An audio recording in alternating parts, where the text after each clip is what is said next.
Merci Monsieur Saïdé. Merci à tous déjà d'être venus m'écouter ce matin. Je voudrais tout d'abord commencer par remercier le comité scientifique de m'avoir invité et m'a permis de présenter ici devant vous ce matin. Je voudrais remercier aussi le comité d'organisation pour leur travail sur cette conférence. Je voudrais également remercier Mouloud Feyachi qui est ici, qui est professeur émérite dans l'université de Nantes, là où je suis actuellement, et qui est le président fondateur du réseau Nautique, de m'avoir permis, donné l'opportunité d'interagir avec vous, avec le réseau. Alors, ce que je vais vous présenter ce matin, c'est donc les modélisations par constante localisée, électrique et magnétique. Donc, c'est des approches de type circuit fortement couplé. Donc, ça viendra au fur et à mesure, le terme fortement couplé. On verra ça par la suite. La présentation de ce matin va finalement, je vais rappeler un peu les fondamentaux. Donc, il y a peut-être des choses qui sont très basiques pour la plupart des gens ici présents. Donc, l'idée générale sera de partir finalement des équations de Maxwell avec une nouvelle approche différentielle pour revenir à l'approche intégrale pour refaire apparaître les lois de Kirchhoff. Donc ça sera présenté dans une première partie, histoire de mettre un petit peu de remettre un peu les bases sur ces approches-là. Ensuite, on présentera quelques exemples simples qui sera facile à implémenter depuis ce qu'on a présenté avant.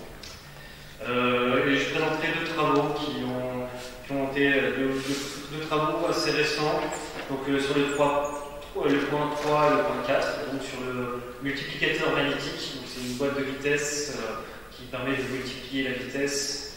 Donc ça sera sur le point 3, ça a été présenté en septembre, et plusieurs travaux, plusieurs conférences récemment sur la modélisation d'un transformateur de puissance. Puis on finira par la conclusion de perspective. Donc, on va parler du premier point qui est on va revenir sur les équations de Maxwell, donc, que vous connaissez tous, je suppose. Donc là ici, on parle des 4 équations de Maxwell. Je mets celle-ci un peu de côté, mais je la rappelle quand même parce qu'on va l'utiliser dans nos approches de circuit. Et puis il y a les trois équations qui permettent de définir la constitution de la matière, en relation qui dit. On nomme généralement loi d'Ohm. Si vous avez d'ailleurs des suggestions pour nommer la loi B égale nuage D égale epsilon E, je suis preneur parce que je n'ai pas forcément trouvé de nom adéquat pour ces deux relations. Donc là ici, la conservation de la charge, je la mets un petit peu de côté parce qu'elle se déduit finalement de la relation de Maxwell-Ampère et du fait que la divergence d'un rotationnel, d'un champ de vecteur est nulle. Donc voilà, là l'idée générale, comme je vous l'ai dit précédemment, c'est de partir d'une approche différentielle pour revenir à une approche intégrale pour remontrer finalement les relations de circuit. Donc si on part de la première équation, de l'équation de Maxwell-Ampère, qui est l'approche différentielle, on va définir une surface, donc l'intégrale surfacique, va nous permettre de définir cette relation-là, et avec l'utilisation du théorème de Stokes, nous permet de vraiment avoir quelque chose d'assez classique, la formulation intégrale pour la relation de Maxwell-Ampère. On peut faire également, bien évidemment, la même chose avec la deuxième équation, l'équation de Maxwell-Faraday, et avec l'utilisation également d'une surface géométrique, d'une surface et de l'utilisation du théorème de Stokes, on revient bien évidemment sur une formulation intégrale qui ressemble à celle précédemment présentée. Donc voilà. Donc là ici, l'approche différentielle, la rotationnelle, on voit que finalement on a une approche intégrale sur une intégrale curviligne sur un contour fermé et des intégrales surfaciques. Pour l'équation 3 et 4, en Maxwell-Thompson, Maxwell-Gauss. Après, les noms peuvent différer en fonction des livres et des sources. Donc là, l'élément géométrique à introduire, c'est plutôt le volume. Donc on va intégrer sur un volume, ce qui va nous permettre, pour la divergence de B, de retrouver finalement une intégrale de divergence de B est égale à 0, l'intégrale de 0 étant 0, et donc finalement, en utilisant le théorème de Skorowski, on revient à une intégrale surfacique fermée de B scalaire ds et qui est égale à 0. On peut bien évidemment faire exactement le même raisonnement pour l'équation de Maxwell-Gauss, où finalement on va retrouver ce terme-là supplémentaire, qui est la densité de charge volumique. Donc vu qu'on l'intègre par rapport à un volume, on va retrouver les charges à l'intérieur du volume. Et par l'utilisation du théorème de Skorowski, on va revenir finalement à la formulation, l'intégrale surfacique de D scalaire ds qui est égale à la somme des charges intégrées dans ce volume, dans cet élément. Donc voilà.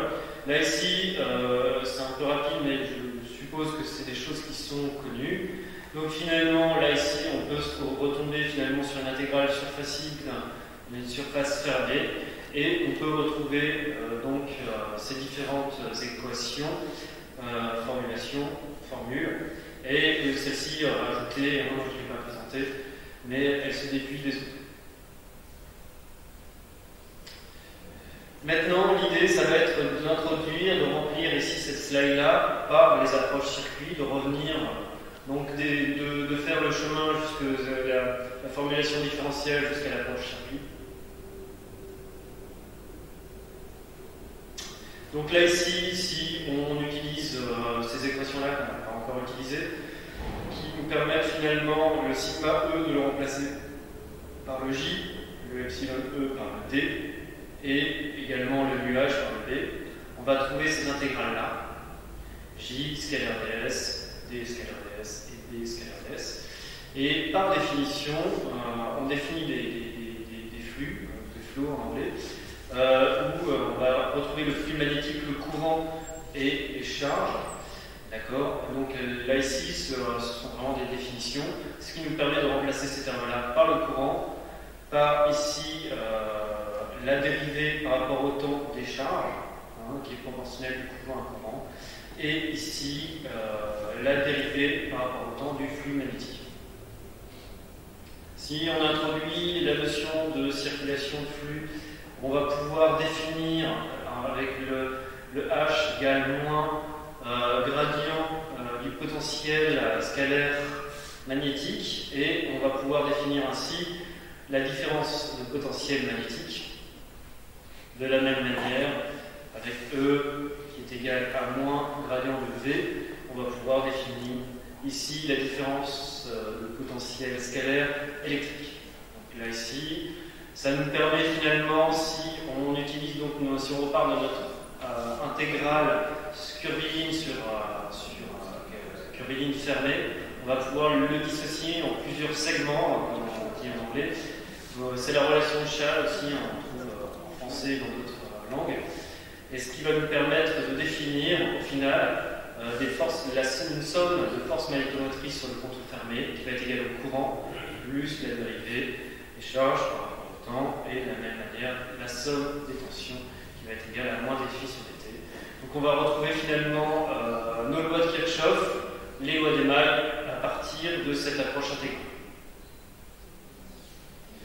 Donc là ici, on a défini la première loi de Kirchhoff, qui est sur la loi d'Émail.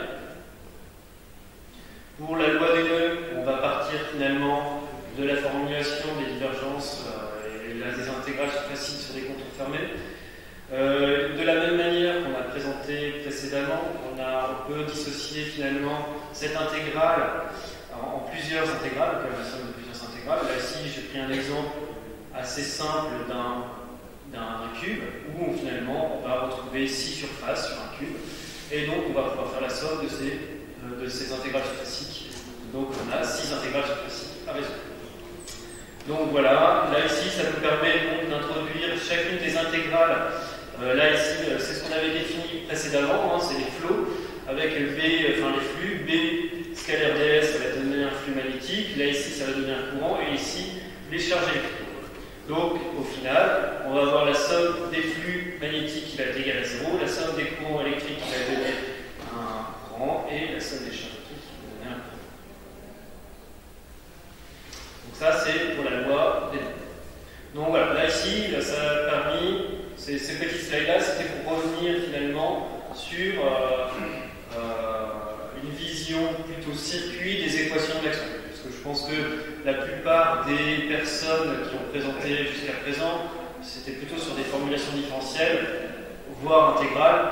Donc c'était pour montrer que finalement on travaillait bien avec la même chose, mais avec finalement une approche un peu différente. Donc là ici, il va falloir finalement, pour terminer, d'exposer un peu les bases, c'est de relier finalement les grandeurs de courant et les grandeurs de tension. Donc là ici, par exemple, le flux magnétique avec les forces magnétomotrices, les courants et les charges avec les tensions. Donc ça se fait à partir, c'est un peu... Il y a beaucoup d'équations, mais en fait on retrouve la loi d'Ohm, hein, classiquement là ici pour la résistance, d'accord, ce que j'ai appelé tube de flux électrocinétique. On va retrouver U égale à I, on va retrouver la force magnétomotrice qui va être égale à Fi pour un tube de flux magnétostatique, et pour l'électrostatique, qu'on peut appeler élastance, on va retrouver V égale RQ. D'accord. Hein, généralement, on appelle ce terme-là, hein, plus communément 1 sur C, 1 sur la capacité. Mais là, ici, on a une relation vraiment de type résistance entre une tension et une sorte de courant qui serait la charge, entre le flux. C'est peut-être clair avec les approches de type bon graphe, des choses comme ça. Je n'utilise pas forcément le courant comme flux dans les éléments anciens. Donc voilà. Donc là ici on a défini à peu près tout. Là ici on remarque qu'on a une intégrale à résoudre. Et on peut le résoudre de différentes manières, de manière numérique, mais on peut également le résoudre de manière analytique. Donc de manière analytique, il y a beaucoup de formules, on peut retrouver ça dans de nombreux livres. Là je vous en ai mis 4, c'est une liste bien évidemment non exhaustive, mais qui permet de voir finalement. Là ici, juste petite précision, le kappa, la lettre kappa, ça peut représenter ici soit la perméabilité, soit la conductivité, ou soit la permittivité, hein, en fonction de la physique considérée. L'important, c'est la résolution de l'intégrale ci. Si on prend une forme géométrique bien définie, on est capable de résoudre analytiquement l'intégrale. Donc là ici, on retrouve ces 4 éléments généralement dans les approches de circuit, dans les machines notamment, on peut retrouver ça dans la culasse. Par exemple, pour le 4, 1 et 2, on peut le retrouver pour la forme de l'atome. Là ici, je vais définir 2 choses par la suite. Hein, je vais me baser sur des grilles. Donc c'est plutôt des éléments rectangulaires que je vais utiliser, ou alors des cylindres creux dans un deuxième temps. Donc là ici, je vais me baser sur des grilles cartésiennes, ou rectilignes. Et donc là ici, soit on considère un problème 1D, 2D ou 3D.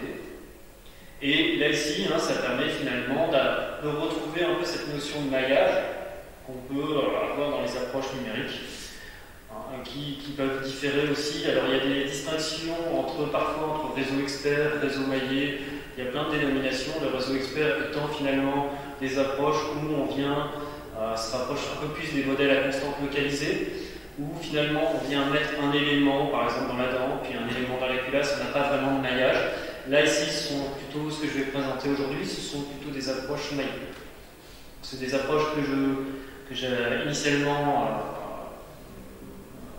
j'étais plutôt sur des réseaux, on va dire, experts, même si je n'aime pas forcément ce mot-là. Et là, je me suis mis depuis quelques temps sur des approches plutôt maillées. On peut retrouver également, ce qui est très pratique dans les machines tournantes, des grilles curviligne ou cylindriques. Et donc là ici, avec à chaque fois 1D, 2D ou encore 3D. Donc le 2D étant très utilisé dans les machines électriques. Donc voilà pour cette première partie, c'était pour rappeler finalement les lois de Kirchhoff, qu'elles venaient bien finalement des équations de Maxwell, et définir cette notion de grille et aussi les éléments qu'on va utiliser, les résistances entre guillemets, qui peuvent être des réluctances, des élastances ou des résistances, en fonction de la physique considérée. Donc là, je vais présenter des exemples en magnétostatique, en électrocinétique et en électrostatique. Là ici, je vais définir d'abord les termes magnétostatique, électrocinétique et électrostatique. Là, finalement, on part des équations de Maxwell, et à partir de ces trois noms que je viens d'évoquer précédemment, on fait finalement certaines hypothèses qui permettent d'enlever les termes des équations de Maxwell et de simplifier le travail. Donc voilà, finalement, on se retrouve avec beaucoup moins d'équations. Je ne vais pas forcément détailler les équations, mais on se retrouve finalement avec au maximum 3 équations pour décrire l'ensemble du domaine physique. Donc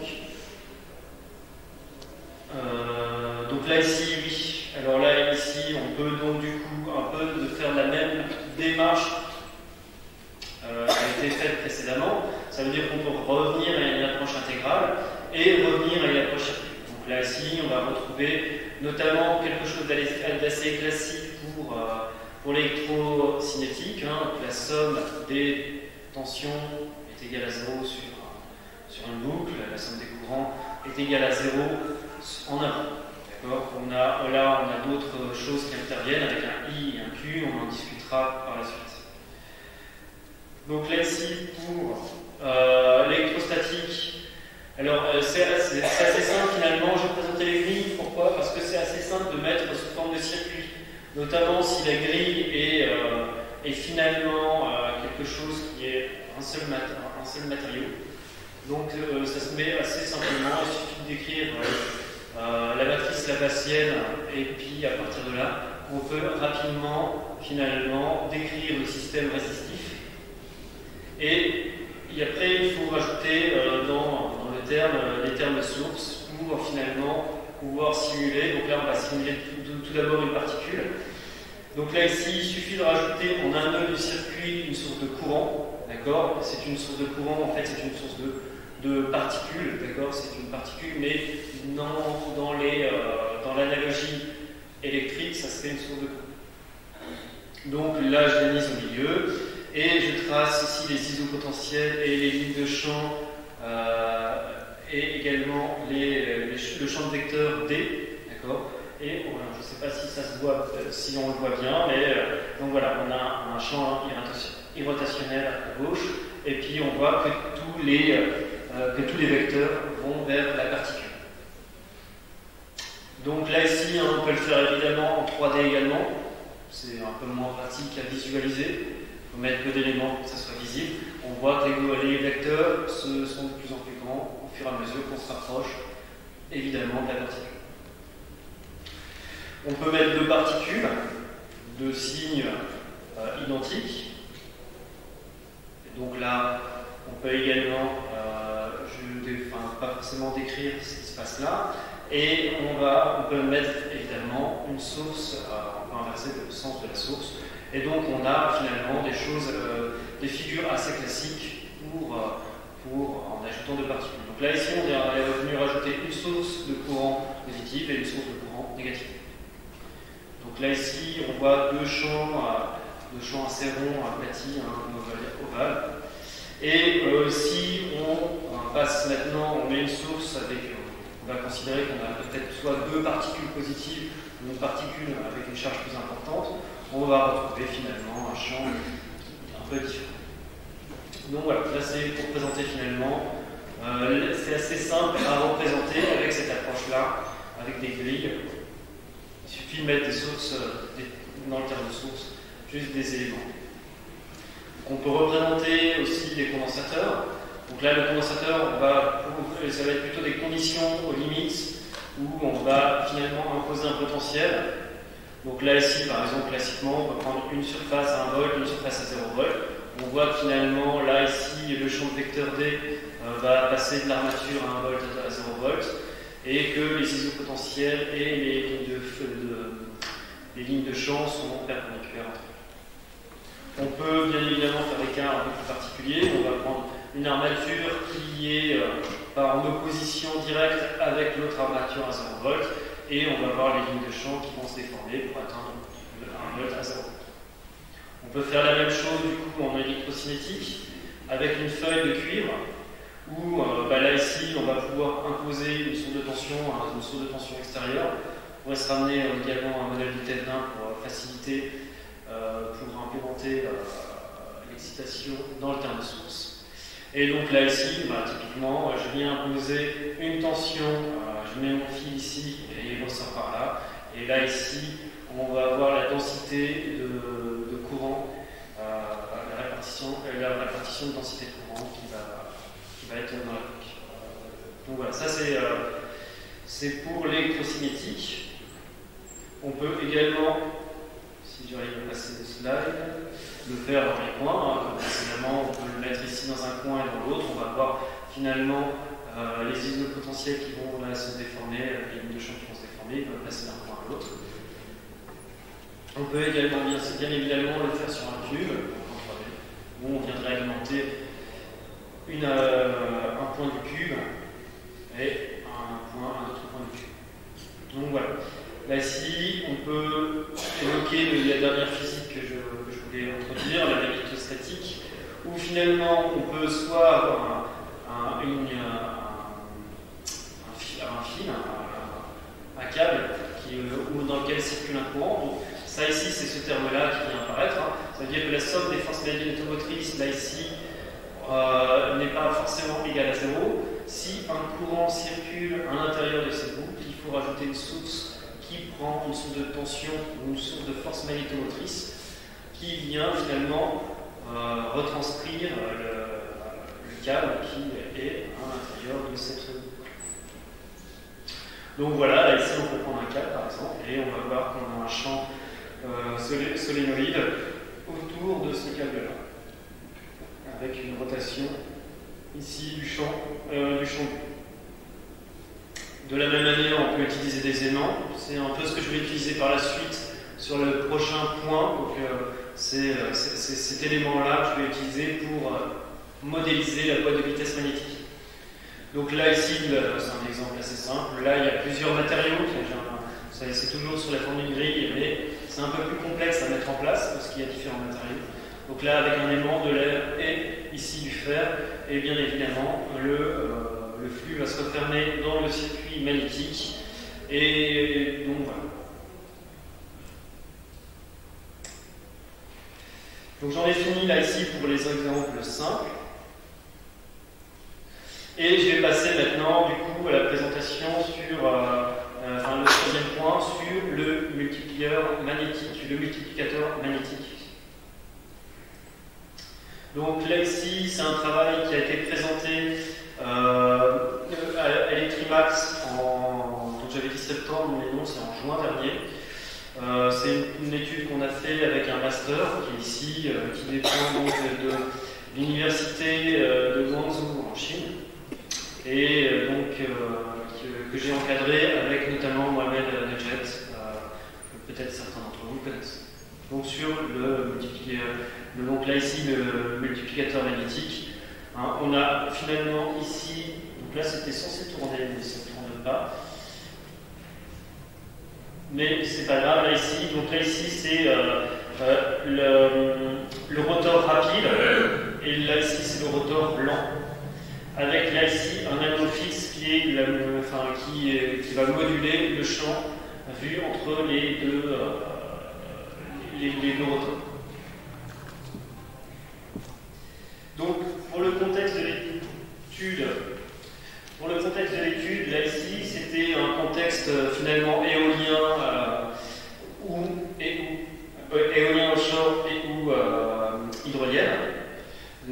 Pourquoi? Parce que ce sont deux applications qui requièrent finalement un haut degré de robustesse, parce qu'il est techniquement difficile et coûteux de faire de la maintenance sur des dispositifs offshore ou submergés. Donc on a trois possibilités. Soit on va utiliser des machines qu'on va appeler direct drive, donc à attaque directe, sans boîte de vitesse mécanique ou magnétique, mais elles sont grosses, donc ce qui peut être notamment problématique pour l'éolien offshore. Sinon, on utilise classiquement des boîtes de vitesse mécaniques parce qu'elles ont un coût qui est assez faible et permettent aussi une haute densité de couple. Mais malgré tout, dans ces applications-là, il peut être intéressant d'utiliser des boîtes de vitesse magnétiques parce que finalement on a un faible taux de lubrification, parce que là ici il n'y a pas de contact finalement entre les différentes, le stator, le rotor que j'ai présenté précédemment, et on reste toujours malgré tout au niveau des roulements. Il y a peu de vibrations, donc ce qui peut permettre aussi d'avoir moins d'usure mécanique. Ça permet aussi les protections de surcharge. C'est juste que finalement les rotors vont décrocher plutôt que d'endommager comme sur une boîte de vitesse mécanique. Et on a un haut rendement. Donc là ici, comme je vous l'ai dit précédemment, on va utiliser une approche totalement magnétostatique. C'est une approche qui va être assez simple à implémenter. On va retrouver cet élément-là. Je vais le présenter de manière un peu plus approfondie par la suite. Donc là ici, comme je vous l'ai dit, c'est une approche maillée avec un maillage cylindrique, où finalement on va utiliser 7 couches au niveau radial, et ici 240 couches, 240 divisions au niveau orthoradial. Là, la boîte de vitesse magnétique présente une symétrie à un quart, donc on peut se concentrer sans problème sur un quart de la boîte de vitesse magnétique. Donc on a finalement 1680 cellules. Donc les 1680 cellules, dans chacune des cellules, alors si j'arrive à changer de slide,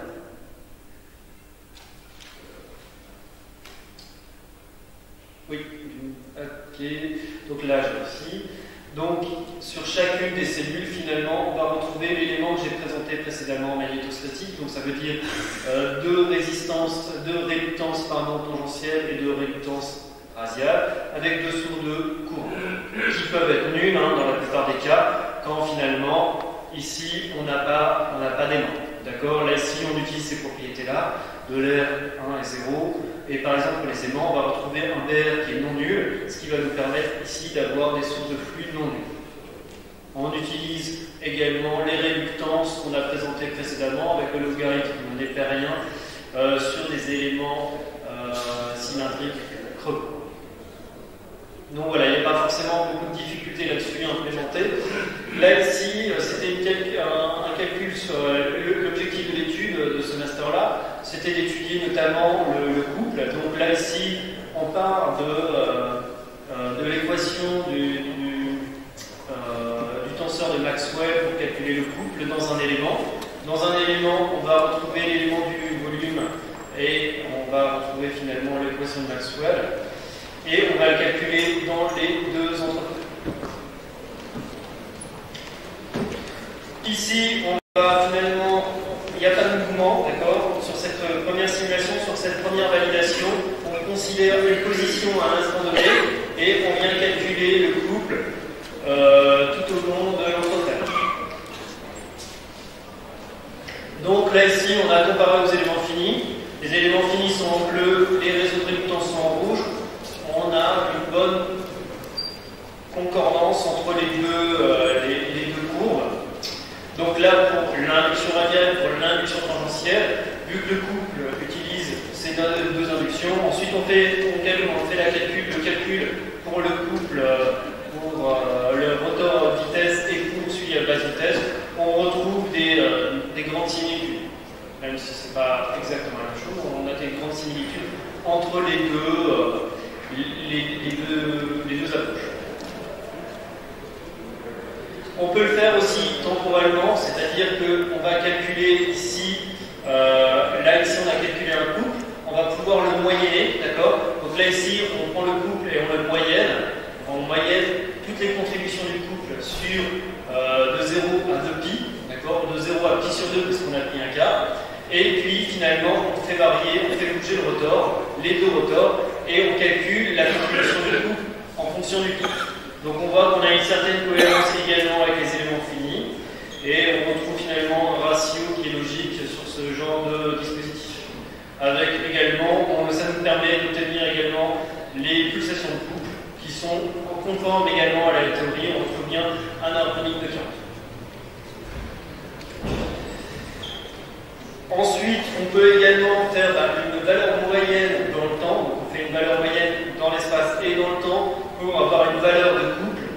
Et on vient la comparer aux éléments finis, on a une erreur de 0,6% entre pour le couple à haute vitesse entre l'approche par réseau de réductance, par l'approche circuit en magnétostatique et par l'approche éléments finis, et de 2% pour le couple à basse vitesse.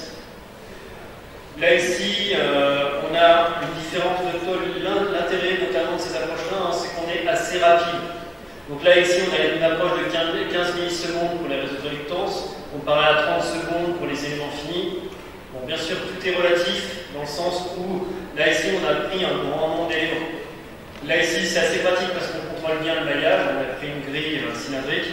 Là ici, on a maillé, peut-être trop finement. En tout cas, on a maillé et on a un certain écart entre les deux.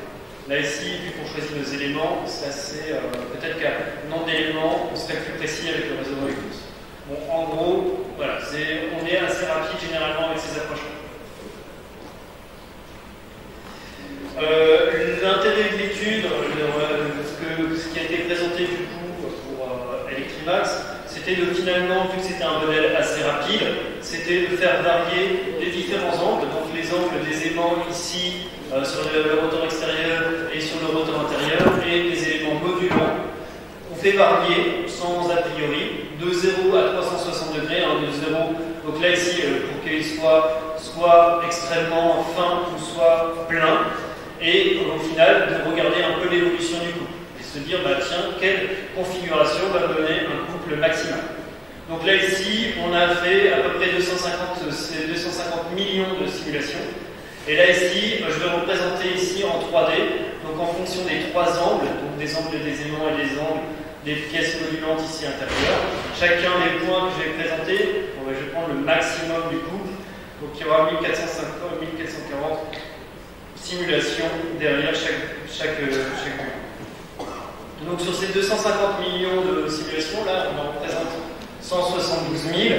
On voit qu'on a une tache rouge ici et ici. Donc là ici on va retrouver quelque chose d'extrêmement logique. C'était une étude qui ne voulait pas non plus révolutionnaire. C'était déjà de mettre en place le modèle et également de pouvoir confirmer les bonnes tendances de notre modèle. Ce qui paraît cohérent de retrouver finalement une ouverture de 360 degrés. Ça veut dire qu'on va maximiser l'ouverture des aimants pour maximiser le couple, ce qui paraît assez logique. On a eu un résultat un peu plus intéressant sur le alpha FE. Donc ça veut dire l'ouverture des pièces ferromagnétiques à l'intérieur de l'anneau modulant, celui qui est fixe, qui généralement est choisi dans la littérature autour de 180. Alors on a obtenu quelque chose proche, mais non, qui n'est pas 180, qui est 150. Donc voilà, là ici, peut-être que c'est du fait des paramètres choisis, mais voilà, c'était intéressant malgré tout de faire cette étude-là, parce que le modèle est assez rapide, 250 millions de simulations, ça nous a mis quand même un certain temps, mais ça ne nous a pas mis des mois. 10 jours comme ça. Donc voilà, là ici, on arrive finalement au troisième point. Alors là ici c'était un cas magnétostatique, là ici c'est un cas magnéto-quasi-statique, quasi-statique, donc là qui est un peu plus compliqué, l'étude précédente est un peu plus simple. Donc là ici sur cette présentation-là, j'espère que je ne suis pas trop long, c'est sur la modélisation d'un transformateur de puissance. Donc là c'est le travail actuellement de Mohamed Nedjet qui est de l'université de la boîte, qui est chez nous, qui fait un postdoc, qui a fini son postdoc, qui fait un deuxième postdoc maintenant sur la machine asynchrone, mais qui a fait un premier postdoc d'1 an et demi sur le transformateur de puissance. L'objectif étant de faire un modèle circuit qui puisse être implémenté dans un logiciel de type circuit, dans un logiciel qui est EMTP, qui permet d'évaluer les réseaux électriques. Donc là, c'était d'abord, on a le modèle en tête tous, je pense, d'un modèle de transformateur, un modèle circuit équivalent. Là, c'est de faire un modèle un peu plus compliqué pour prendre en compte des phénomènes plus importants. Donc là, ici, le modèle le transformateur qu'on a eu à étudier, c'est un transformateur FASEC. Les données nous ont été données par EDF. C'est donc ici un postdoc avec l'industrie, avec l'entreprise EDF. Et le transformateur a une puissance de 15 NVA. L'objectif, comme je vous l'ai dit, c'est de pouvoir prendre en compte des phénomènes complexes, donc notamment des perturbations naturelles, telles que les géomagnétiques induced currents. Finalement, quand il y a des tempêtes solaires, il peut apparaître finalement des surtensions au niveau des câbles de transport d'électricité. Et également, quand il y a la foudre qui s'abat sur des câbles électriques, ça peut également engendrer des surtensions. Donc là, ici, typiquement, c'était de pouvoir prendre en compte ça pour voir comment réagir le système. On peut avoir des soucis propres au système électrique. Donc là, ici, typiquement, quand le courant de démarrage, quand on va actionner, on va mettre un interrupteur, on va le fermer, on va avoir un appel de courant, et également des phénomènes ferro-résonants qui sont très problématiques dans les réseaux. C'est finalement l'interaction entre des inductances non linéaires et des capas. D'accord ? Ça peut provoquer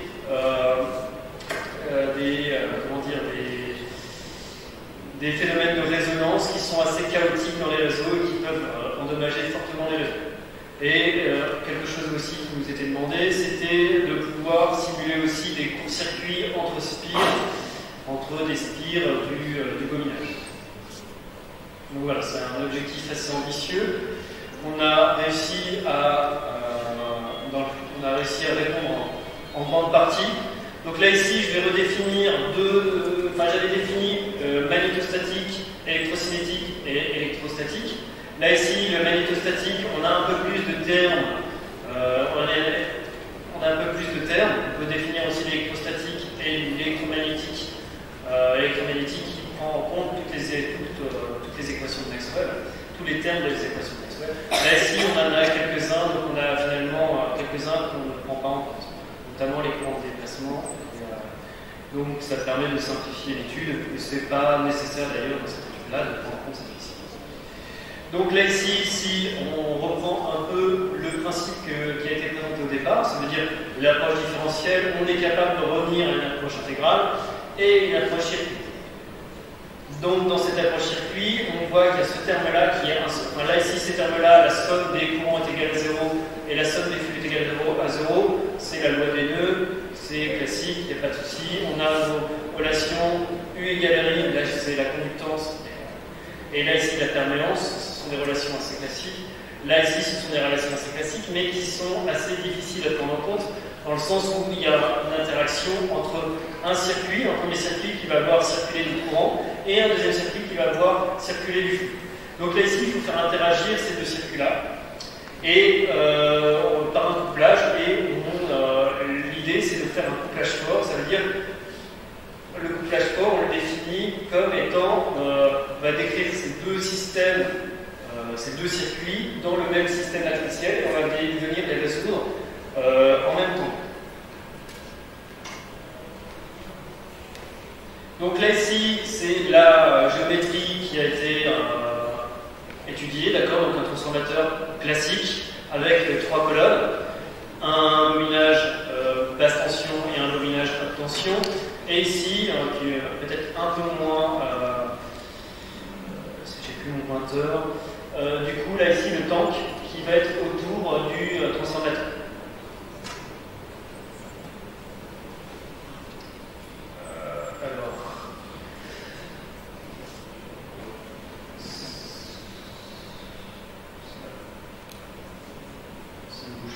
C'est un peu grisé sur mon écran.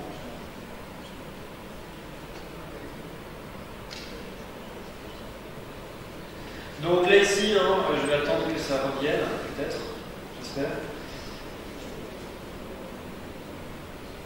Bon, non, ça a planté, c'est pas grave, je vais le redémarrer.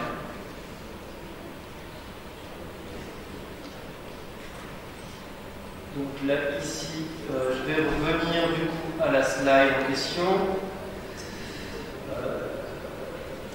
Alors, on en était là. Donc là, ici, l'objectif, c'est de simuler ça. On est venu, toujours avec une approche maillée, on est venu, là, ici, faire apparaître des éléments. Donc on est venu, chaque carré représente un circuit, d'accord? On va détailler un petit peu ce qu'il y a dedans, mais on ouvre un petit peu avec la notion de couleur, ce qui est modélisé derrière. En bleu ciel, en cyan, on va retrouver l'air, en vert, le tank, en gris, le fer, etc. D'accord? Donc là, ici, on a une approche en 3 étapes, un peu comme des poupées russes. La première couche, ça va être finalement d'avoir une boîte qu'on va pouvoir mettre dans le logiciel EMTP, qui va pouvoir être intégré, comme ça l'utilisateur lambda, lui, il a l'habitude d'utiliser une boîte, il ne veut pas trop savoir ce qu'il y a à l'intérieur, hop, il utilise sa boîte, il va le connecter à des lignes de tension, des machines, il va pouvoir simuler son réseau, et s'il double-clique à l'intérieur, il va voir finalement le détail du circuit que je viens de présenter, avec les différents éléments, différents matériaux. On va retrouver des éléments avec saturation pour le faire. Donc là, ici, il y a des éléments non linéaires dans la simulation. On va retrouver également des éléments un peu plus complexes qui vont être ici. Si on double-clique sur un élément, par exemple un élément jaune, là, qui est ici, hop, un élément magenta, on va retrouver ce genre d'éléments. Là, ici, il est un peu plus compliqué, dans le sens où en fait il permet de retranscrire là ici, ce qui est là, c'est donc le couplage, d'accord, d'avoir les 2 premières équations de Maxwell sur les rotationnels, d'accord, d'assurer ces 2 équations dans le même système matriciel. Donc voilà, donc ça a été implanté par Mohamed Nejat, qui a fait également une interface sous MATLAB. Donc l'interface permet de finalement devenir, avec là ici cette partie gauche, de venir jouer sur le maillage, de rentrer les matériaux, les propriétés des matériaux, avec notamment la courbe B de H, parce qu'on a vu qu'il y avait des éléments non linéaires. On peut définir un petit peu les paramètres extérieurs, ça veut dire que finalement, on va dire, est-ce qu'on veut l'alimenter en tension, est-ce qu'on va l'alimenter en courant, est-ce qu'on peut faire on peut jouer sur le couplage, étoile, triangle, étoile, triangle, triangle. On peut donner des valeurs de résistance, là ici c'est primaire et secondaire, même si le logiciel le calcule, on peut lui forcer une valeur. Et on peut également faire différents tests que je vais vous présenter juste après, donc circuit ouvert, circuit fermé, ou de spécifier une charge. Donc là, à partir de là, on peut soit le simuler sur MATLAB, soit le faire sur EMTP, ce qui était quelque chose d'important pour EDF, pour que les utilisateurs de EMTP puissent utiliser un modèle plus fin. Et donc là ici, dans un premier temps, on va construire le circuit, et on peut également le simuler et le retrouver finalement un comportement, soit des cartes de champ, d'accord, au niveau magnétique, soit des grandeurs circuits au niveau électrique. On va pouvoir afficher le courant, la tension, les puissances, etc. Donc là ici, pour terminer cette partie-là et passer à la conclusion, je vais vous présenter 4 cas tests qu'on a pu réaliser. Il y en a quelques autres que je ne vais pas présenter. Donc là, les 2 premiers tests qui sont assez classiques, ça veut dire le test en circuit ouvert et le test en court-circuit. Donc là ici, à chaque fois, ils vont être comparés à des éléments finis en 2D. Donc là ici, on a une bonne concordance entre les deux signaux. Là ici, on a un écart malgré tout, mais qui n'est pas forcément problématique sur l'essai en court-circuit. on sous-estime un peu la tension générale. Ici, on a simulé un court-circuit, mais non pas un court-circuit comme au secondaire ici. Là, ici, c'est un court-circuit au secondaire. Là, ici, c'est un court-circuit entre spires. Donc, le court-circuit entre spires intervient à 52 millisecondes. Donc, je ne vais pas préciser, mais c'est des simulations temporelles transitoires. Et donc, là, ici, on va créer le défaut à 52 millisecondes et on va regarder l'impact finalement sur les grandeurs circuits. Donc notamment sur le courant primaire et le courant secondaire et sur les puissances actives et réactives. On peut également avoir les cartes de champ associées. Voilà. Ça, c'est toutes les infos qu'on peut avoir avec le logiciel mis en place par Mohamed Nedjet dans son projet. Le test 4, qui était donc là ici sur ce que je parlais, des disturbances, sur les perturbations notamment dues au soleil, donc les tempêtes solaires. Donc là, on a pu faire une simulation notamment sur les tempêtes solaires et voir l'impact que ça engendre sur le fonctionnement du transformateur.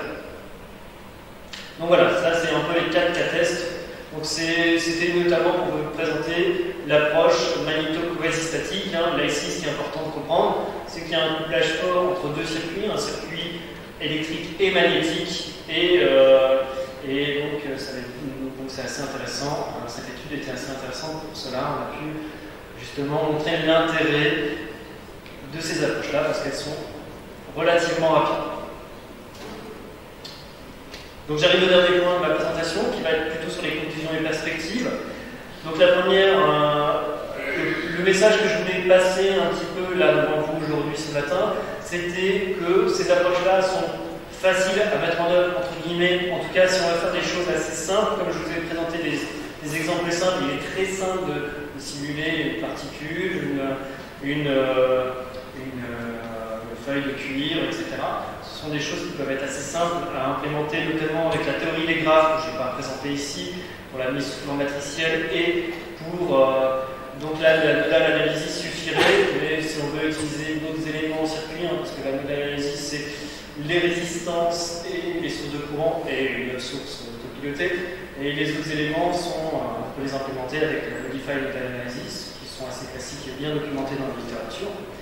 Le deuxième point, c'est que c'est assez intuitif aussi pour les personnes de formation électrotechnique où on va retrouver des grandeurs qui nous rassurent un peu, où on va retrouver des grandeurs circuits et comparées aux grandeurs qui peuvent être parfois rebutantes, notamment au départ pour les approches différentielles.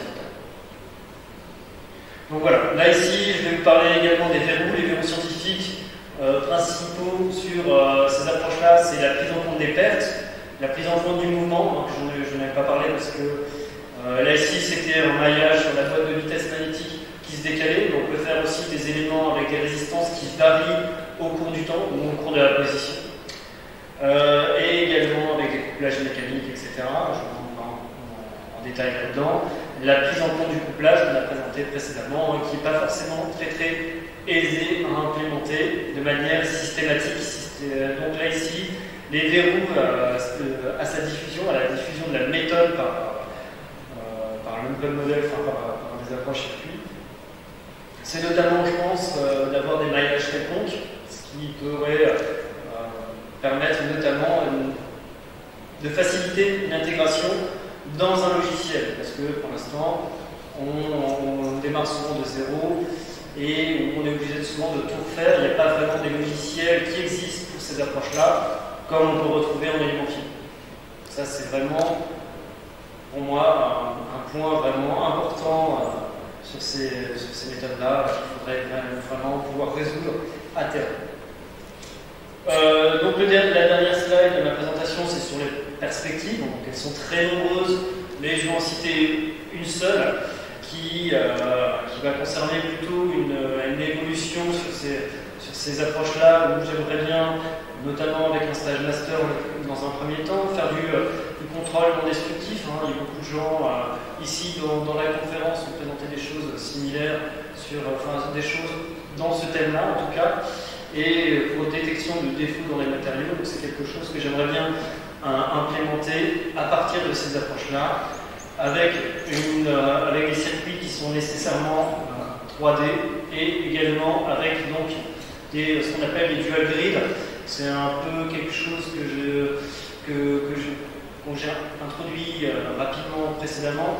C'est l'interaction entre un premier circuit et un deuxième circuit. Le premier circuit, par exemple, vert, pourrait être un circuit électrique, le circuit rouge serait un circuit magnétique, et comment faire interagir ces deux circuits avec un couplage fort pour pouvoir prendre en compte les physiques magnétostatiques, voire électromagnétiques, ici nécessaires si l'application le demande.